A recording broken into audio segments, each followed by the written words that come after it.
مدرسہ اور علماء ان کی پشت پر برصغیر کی 250 سالہ تاریخ موجود ہے اور وہ قربانیوں کی تاریخ ہے. ہم اپنی تاریخ بھولے نہیں ہیں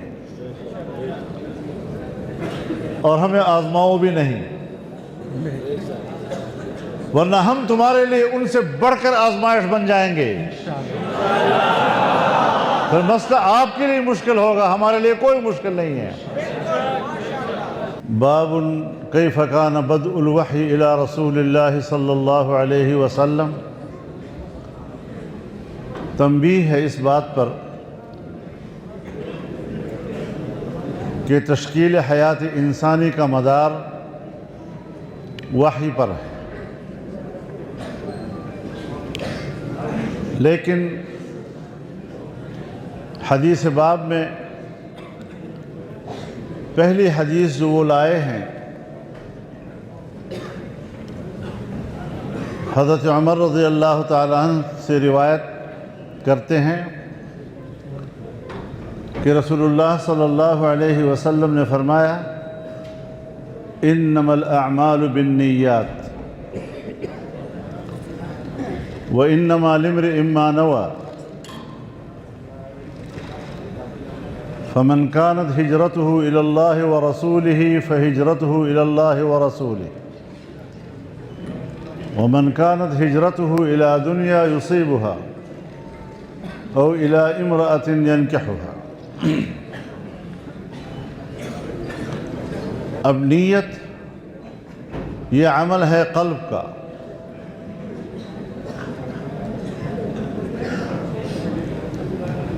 ایک طالب علم کی حیثیت سے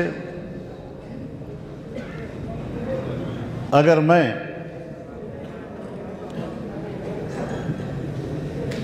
اخلاص کی تعریف کروں تو اخلاص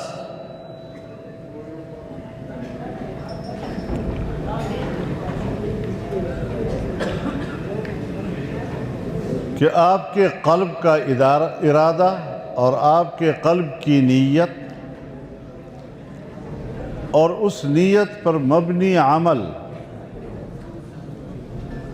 وہ ایک ذات کی طرف متوجہ ہو.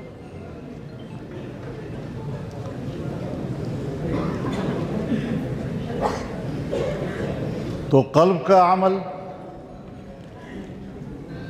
اور اس عمل کی تفصیل جب اس میں ہم اللہ کی ذات کی طرف متوجہ ہوں گے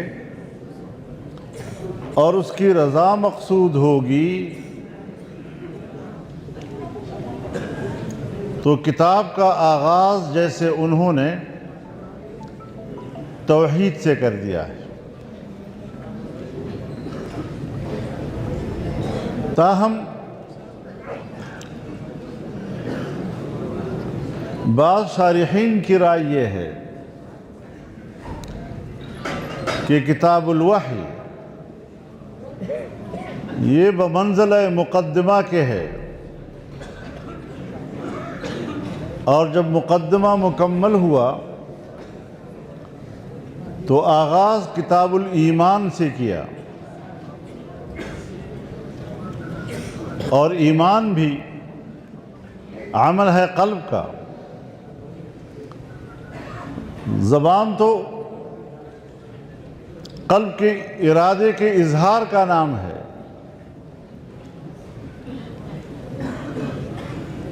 تو آغاز بھی کتاب الایمان سے اور کتاب کا اختتام وہ بھی کتاب التوحید.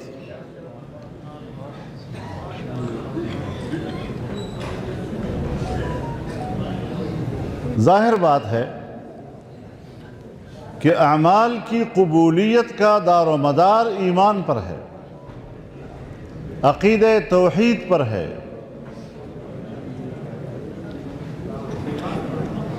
اگر توحید کا عقیدہ نہیں، اللہ کی وحدانیت پر ایمان نہیں تو ان اعمال کا کوئی وزن نہیں.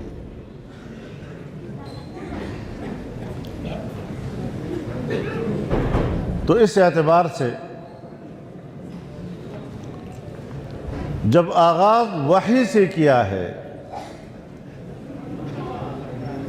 تو یہ صرف اس طرف متوجہ کرنا ہے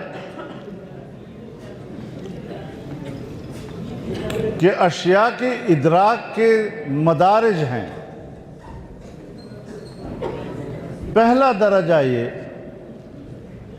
کہ انسان اپنے شعور سے ادراک کرتا ہے، جیسے چھوٹا بچہ بعد الولادہ وہ پہلے ماں باپ کو پہچانتا ہے، پھر اس کے بعد دوسری چیزوں کو پہچانتا ہے، بھوک کا احساس کرتا ہے، پیاس کا احساس کرتا ہے، خوف کا احساس کرتا ہے، خوشی کا احساس کرتا ہے، یہ سب چیزوں کا وہ شعور رکھتا ہے، لیکن ان تمام چیزوں میں وہ باقی حیوانات سے ممتاز نہیں ہے۔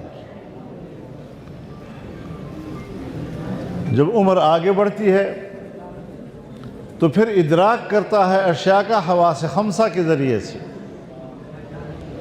آنکھ سے دیکھتا ہے، کان سے سنتا ہے، ناک سے سونگھتا ہے، زبان سے چکھتا ہے، جسم سے چھوتا ہے، پتہ لگ جاتا ہے یہ کیا چیز ہے، نرم ہے، ٹھوس ہے۔ اس میں بھی وہ باقی حیوانات سے ممتاز نہیں ہے۔ انسان کو اگر باقی حیوانات سے کوئی چیز ممتاز کرتی ہے تو وہ ہے عقل، اور عقل بہت بڑی نعمت ہے۔ عقل کے ذریعے وہ کائنات کے تمام علوم حاصل کرتا ہے، اور یہ خاصہ مسلمانوں کا نہیں، مومنین کا نہیں، انسانیت کا ہے۔ حضرت آدم علیہ السلام کو اللہ نے تمام چیزوں کا علم عطا کیا، وَعَلَّمَ آدَمَ الْأَسْمَاءَ كُلَّهَا۔ جب حضرت آدم کو اللہ نے سب چیزوں کا علم دے دیا تو اس کا معنی اس قول سے معتزلہ پر رد کرنا چاہتے ہیں، کیونکہ ان کا عقیدہ یہ ہے کہ اقوال و اعمال یہ اعراض ہیں، والاعراض لا توزن، اعراض کا وزن نہیں ہوا کرتا۔ تو آج تو بدیہی طور پر دنیا جہان کے اعراض تولے جا رہے ہیں، بخار تولا جا رہا ہے، گرمی تولی جا رہی ہے، سردی تولی جا رہی ہے، رفتار تولی جا رہی ہے، یہ سب اعراض ہیں۔ تو معتزلہ کا عقیدہ بداہتاً باطل ہے، لیکن امام صاحب نے اسی وقت عنوان قائم کریے وَأَنَّ أَعْمَالَ بَنِي آدَمَ وَقَوْلَهُمْ يُوزَنُ، اور یہ اعمال کو اجساد بنا دیا جائے گا۔ جب اجساد کی صورت میں اللہ تعالیٰ اس کو مجسد کر دے گا، مجسم بنا دے گا، تو سوال ختم ہو جاتا ہے۔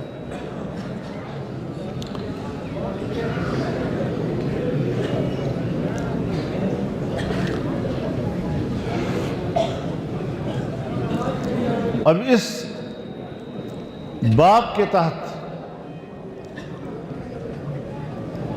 امام بخاری جو حدیث لا رہے ہیں، حدیث باب،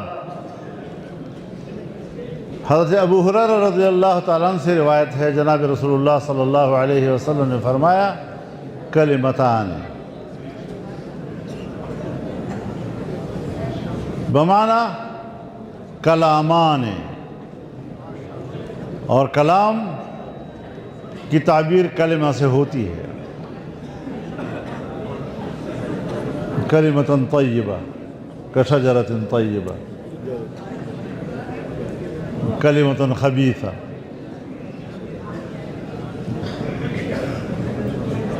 جیسے عرب لوگ بھی آج کل جب مقرر کو بلاتے ہیں، الآن الشیخ الفلان الفلان یلقی علیکم کلمتہ، تو کلمہ سے مراد تقریر ہے، پوری بیان ہے پورا۔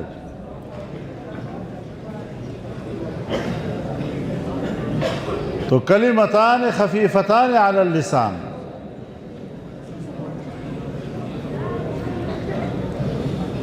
اور خود کلمہ نہیں بلکہ ان کلمات کا قائل جب ان کو پڑھے گا تو خفیفتان علی اللسان، زبان پر ہلکے، ثقیلتان فی المیزان، میزان میں بھاری، مناسبت ہے ترجمۃ الباب کے ساتھ۔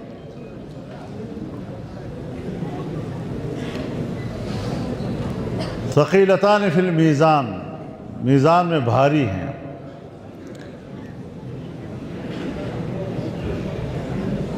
سبحان اللہ و بحمدہ، سبحان اللہ العظیم، دو کلمے ہیں، اور جو آدمی پڑھ لیتا ہے تمام اعمال پر غالب آ جاتے ہیں، وزن میں اتنے بھاری ہیں۔ تو اگر دن میں 100 دفعہ آپ پڑھ لیا کریں تو اس کو وظیفہ بنا لو۔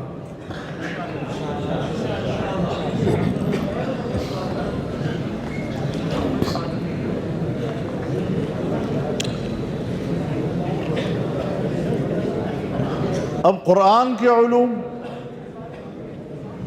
حدیث کے علوم، ان کی حفاظت جس طرح ہمارے دینی مدارس میں ہوتی ہے، ان کو علم سے کیوں دشمنی ہے؟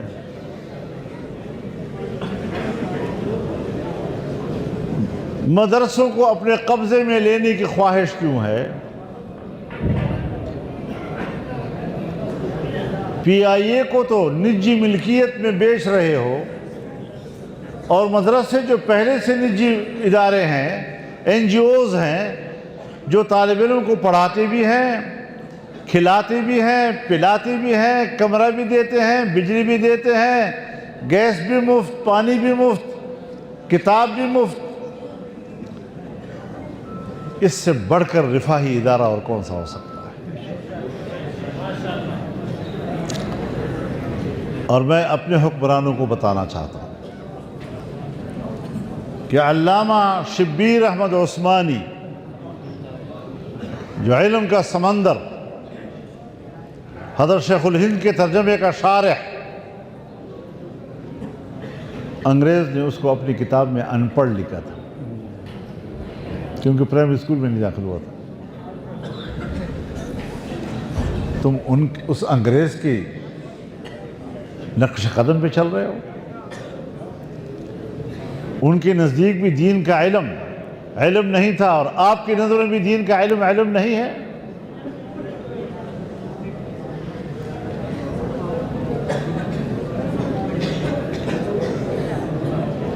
تو یہ ایک جدوجہد ہے، اس راستے میں ہم نے استقامت دکھانی ہے، اور ہم نے ان کو بتانا ہے کہ مدرسہ اور علماء، ان کی پشت پر برصغیر کی 250 سالہ تاریخ موجود ہے، اور وہ قربانیوں کی تاریخ ہے۔ ہم اپنی تاریخ بھولے نہیں ہیں، اور ہمیں آزماؤ بھی نہیں، ورنہ ہم تمہارے لیے ان سے بڑھ کر آزمائش بن جائیں گے۔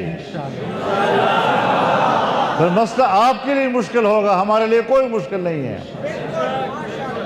للکار ہے، للکار ہے۔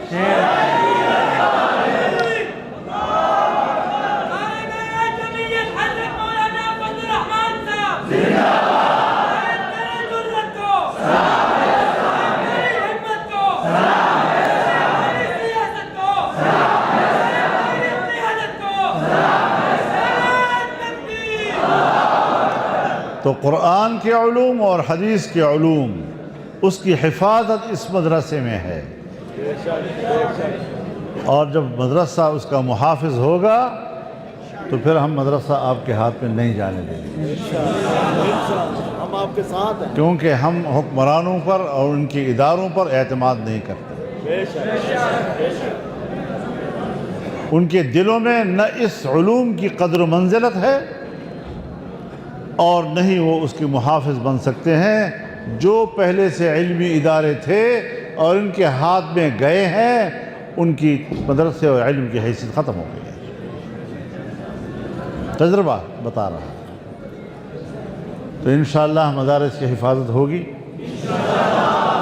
تمام علماء کرام، تمام مکاتب فکر اس پر متفق ہیں انشاءاللہ العزیز۔ لیکن اتنا ضرور ہم کہنا چاہتے ہیں کہ ہم نے ہمیشہ مکالمے کا راستہ لیا ہے، مذاکرات کا راستہ لیا ہے، مذاکرات سے مسائل کو حل کیا ہے۔ آپ کے ساتھ معاہدات ہوئے ہیں، ان معاہدات کی بنیاد پر قانون سازی ہوئی ہے، اس قانون پہ عمل کرو، تاکہ یہ تعصب تو ہمیں نہ ملے کہ آپ ہمیں کوئی خدا نہ خود دھوکہ دے رہے ہیں۔ حالانکہ ایسے لوگوں کی عادت ہوتی ہے دھوکہ دینے کی، لیکن دھوکے نہیں چلے گے۔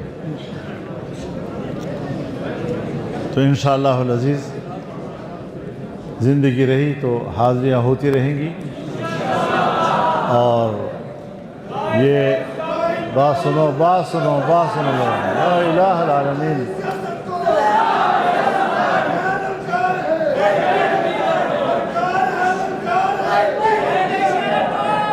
بھائی بات سنو، اگر اتنے نعرے لگانے کی بجائے آپ کچھ عملی کام کر رہے ہوتے تو پنجاب میں آپ کی